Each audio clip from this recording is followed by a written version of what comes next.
What's up, everyone? It's Lydia with MUSE TV, and up next we have an interview with actor Rick Gonzalez, who many of you may remember as the vigilante Wild Dog from the CW hit show Arrow, but you can now catch him playing Officer Alfonso Nunez on Peacock's original new series, The Lost Symbol, based on Dan Brown's books. So go ahead and get comfortable, because up next is our interview.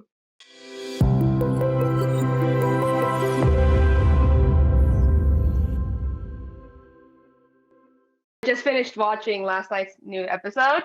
Oh, wow. So yeah, Wow. no, How so would you I've think? been I kind of like it. One of the things I feel that keeps a lot of fans intrigued about these kind of shows, because obviously it's based off of, Angels and Demons and the Da Vinci Code, because it's the third book in a series, is the fact that, we sort of seem to rationalize that there's something bigger at play when we think about, how societies used to be back in the day. And you think about Right. like, oh, the Egyptians and the pyramids, the Mayans and the calendar. Yeah. And obviously it's like, oh, no, it's evolution. They were smart, but I think at some point we all kind of like to joke around that, well, maybe there was something bigger. And with Dan Brown's books, he sort of plays on that kind of like Yeah. ideal fascination we had. Was that something that attracted you to be a part of the project originally? Yeah. Well, yeah, I think so. I think, just the sheer scope of the books and, just to be a part of the Dan Brown property itself is just it's a no-brainer for me. My character obviously isn't in the books. So I thought that was actually, intriguing to be a part of such a big property and not and just be a brand new component to it. And to me, that was a great challenge and exciting to play. Also, because they decided to create an Afro Latino character in this world and to create someone that was contemporary who is actually going to be the audience perspective going through this journey. And to me, I had to jump at that. I think that's something that we don't see enough of on television. And Mm-hmm. I tip my hat to the showrunners and creators for just, on their own wanting to create this character and to make him come to life in terms of being a part of this world. And I mean, and going back to what you were saying, I mean, I think all that is just intriguing to play. It's just fun. Yeah. And then I think that sort of like is the thread line underneath our show. Yeah, no, I mean, I think you really said it correctly on there when you said your character is sort of like that audience perspective, because he really just gets drawn into this kind of crazy world of Landon and Catherine. Just he's kind of going along for the ride, and he really emerges as that sort of, you know, quintessential team member you didn't know you needed, but you actually really do, because Right. you have Landon and Catherine going out there and figuring out all these clues and looking at all this science, and then you have Agent Sato kind of going about it her way, and then there's your character who's kind of like, well, did anybody look at this? Did anybody notice this? And so it's very kind of interesting. It really is, like you said, like the audience perspective. What was it like on set? I mean, but did you guys have any sort of, historical people there to kind of help you understand of like, look, these are the terms and this is how, Dan wanted it when he wrote it in the books, anything like that? We didn't. I mean, I think in talking with the showrunners and creators, they definitely had an open bat phone line to Dan Brown and sort of like always checking in with him on like, hey, what do you think about this? We might need some help on like this clue in creating that. But I think ultimately we rested on our showrunners to just kind of like make sense of it all at times and to help us in terms of like trying to figure out like the clues and the journey that Langdon is trying to figure out. And so our writers did a fantastic job of like deconstructing each aspect of our clues and our mystery to sort of give us an idea of what mountain we had to climb. So this was sort of like broken down from the book and then reinterpreted as a TV show to allow us to recreate this world for everyone.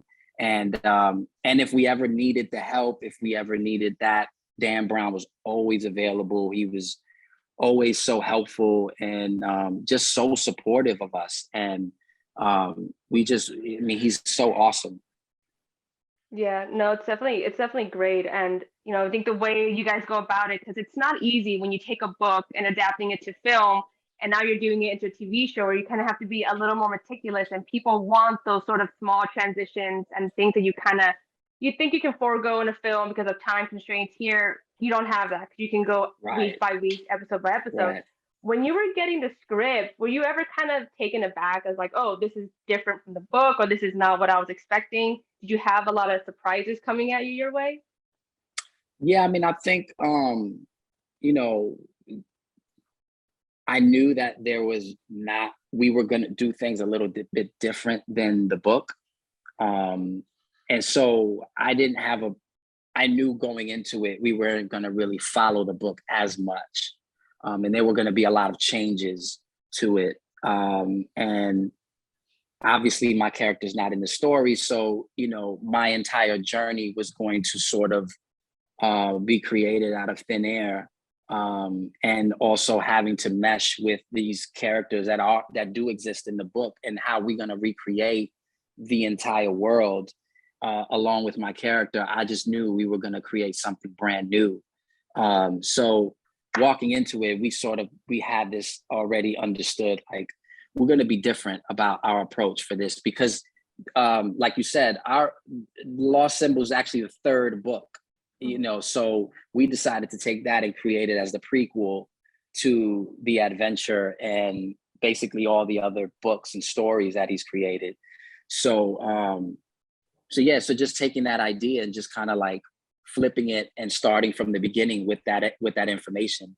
So, which is exciting, I think, because I think we get to find a young Robert Langdon, and just to kind of see like the origin of him and sort of recreate the origin of him and sort of like create this like crescendo of, what he's going to go through.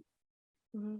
Yeah, no, I mean, it's definitely, like you said, it's more like it's kind of treated like a prequel. So yes, in some way you kind of look at it like Angels and Demons never happened, Da Vinci Code hasn't happened yet, and you see the intro.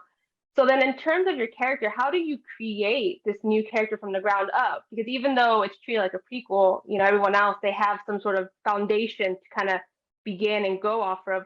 Your character is completely brand new, can be molded any way you like. So how did you go about creating him, his mannerisms, the way he would see things? Because even though he is like an audience perspective in this world, he's that kind of, he comes across as that guy who wants to just help and get everything right and wants to find out what's going on and why innocent people are dying. Right. So how do you create him? Well, I think first and foremost, I appreciated that, again, they created like a contemporary person, someone who's Afro-Latino, who is in the military, Boricua from New York, a husband, and someone who has his own baggage.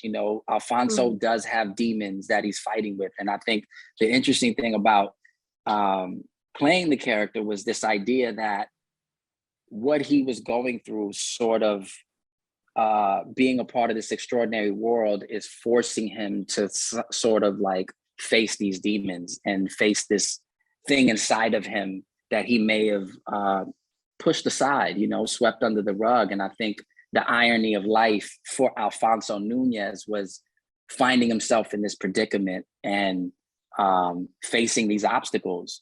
And I think he's naturally someone who wants to help. And I think he has a soft spot for Robert Langdon, who's just a guy who's overwhelmed by everything that's happening. And I think from that perspective, he doesn't see a genius. He just sees a guy who's really suffering because his mentor has been kidnapped, and the people that he cares about are, suffering because they're under this excruciating and extraordinary circumstance. So he's just someone who just sees people that are in pain and hurting, and he wants to help. And I think that's forcing Alfonso to sort of find himself in what he's going through in his life. And that's all the writers, and that's, they've sort of created this map for him.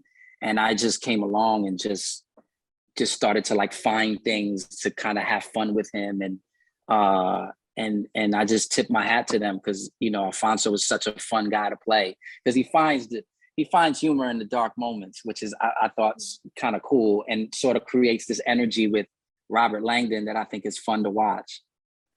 Yeah, no, I mean, I think it definitely right away, he's kind of like that humorous person in there, especially in the very beginning when everyone's kind of thinking that it's so complicated when they find the box. He goes, smart people, turn it around. And it's just like, Yeah. nothing is as Yeah. complicated as it seems. But so he Yeah. really is an enjoyable character. And I think, like you said, there is a lot more to him than just a simple Capitol police officer. There's a lot more that he contributes that people, I'm excited for them to see more about his journey. So Yeah. thank you so much, Robert, for sitting down and speaking with us. We're very excited for everyone else to see the rest of the show. The last episode was great. I'm excited for everything else you have coming your way as well. Thank you so much. All Thank you right, for thank having you. me. Appreciate it. No problem. Talk to you later. Bye.